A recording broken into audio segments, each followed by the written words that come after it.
Alors je dirais que la nature, c'est pour moi d'abord des images, une ambiance, une atmosphère que j'assimile beaucoup à la montagne, parce que c'est mon univers de référence. En tout cas, c'est l'univers de ressourcement pour moi dans lequel je passe un mois et l'été, enfin, et puis souvent un petit peu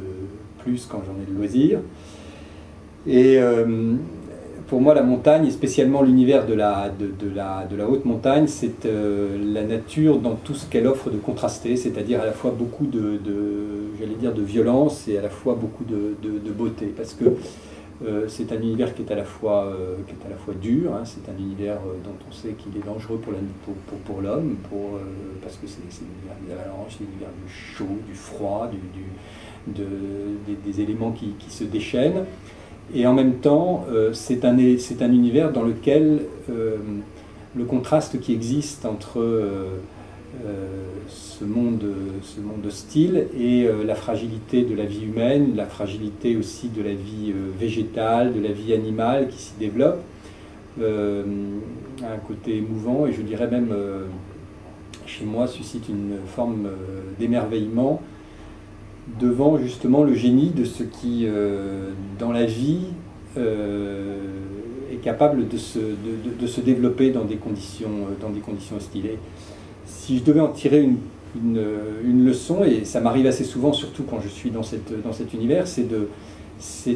me dire que nous avons beaucoup à apprendre de la sagesse intrinsèque de la nature. C'est-à-dire que nous avons à apprendre de la vie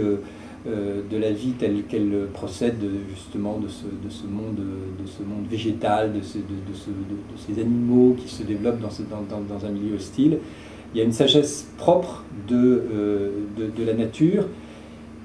et le risque que nous avons dans un monde de technologie, c'est de l'oublier. C'est d'oublier que nous sommes nous-mêmes partie prenante de la nature et que nous avons des choses à en apprendre, avec ce que ça suppose d'humilité. Alors bien sûr, l'homme a une place particulière dans la nature, hein. L'homme est là pour la dominer, enfin le mot a une connotation péjorative, mais disons qu'il est en situation de conscience supérieure par rapport au règne animal, au règne végétal, et il a une responsabilité particulière qui est la sienne, mais si on peut dire que l'homme est le maître de la nature, il ne doit pas en être le tyran, et il doit être justement dans une situation de quelqu'un qui est en apprentissage dans la nature. J'aime beaucoup, moi, la conclusion de Candide de Voltaire, qui revient vers le jardin. Je trouve qu'il y a quelque chose il faut cultiver notre jardin. Je trouve que c'est une très belle leçon de philosophie, parce que je trouve que c'est, d'une certaine façon, une posture, une attitude par rapport à la nature. Nous avons à apprendre de la sagesse de la nature, quand bien même nous avons aussi à la cultiver et à la dominer. Et puis je dirais que la nature, pour moi, c'est, pour renvoyer à des sujets qui sont plus des sujets de préoccupation brûlante actuelle, c'est la question de notre univers matériel, qui est un univers limité, et qui renvoie à une question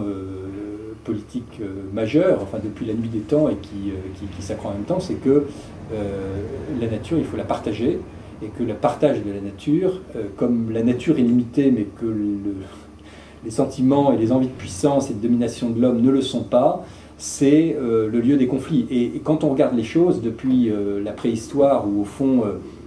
la lutte c'était de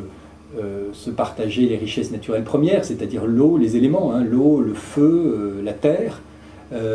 c'est les violences sociales et c'est la guerre, c'est tout ce qui en est résulté. Depuis la nuit des temps, au fond, les données sont à peu près les mêmes. Et aussi bien dans nos relations sociales de petite échelle qu'à l'échelle du monde, quand on voit ce que les puissances aujourd'hui, le conflit entre les puissances, c'est voilà, c'est ça, c'est l'énergie, c'est le feu, c'est l'eau, l'accès à l'eau, c'est les richesses des terres agricoles et terres minières. Et je dis, aujourd'hui, c'est un des enjeux par rapport à la nature qui me paraît absolument déterminant, d'autant que le partage, c'est pas seulement le partage de la justice, de l'accès aux richesses, c'est aussi le partage dans le temps, parce qu'on a aujourd'hui un problème de finition dans le temps du monde. On a un problème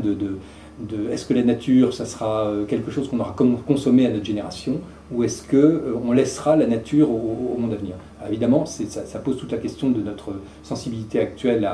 au réchauffement climatique, aux problématiques du développement durable, et c'est là aussi une question de partage. Je trouve que la nature, elle révèle de ce point de vue-là la capacité que nous avons à grandir dans notre humanité personnelle collective, pour savoir si nous sommes capables si nous allons dans le chemin d'un combat pour dominer la nature qui va vers la violence et qui va nous anéantir personnellement et collectivement, ou si on va dans un chemin d'un partage de mieux en mieux régulé.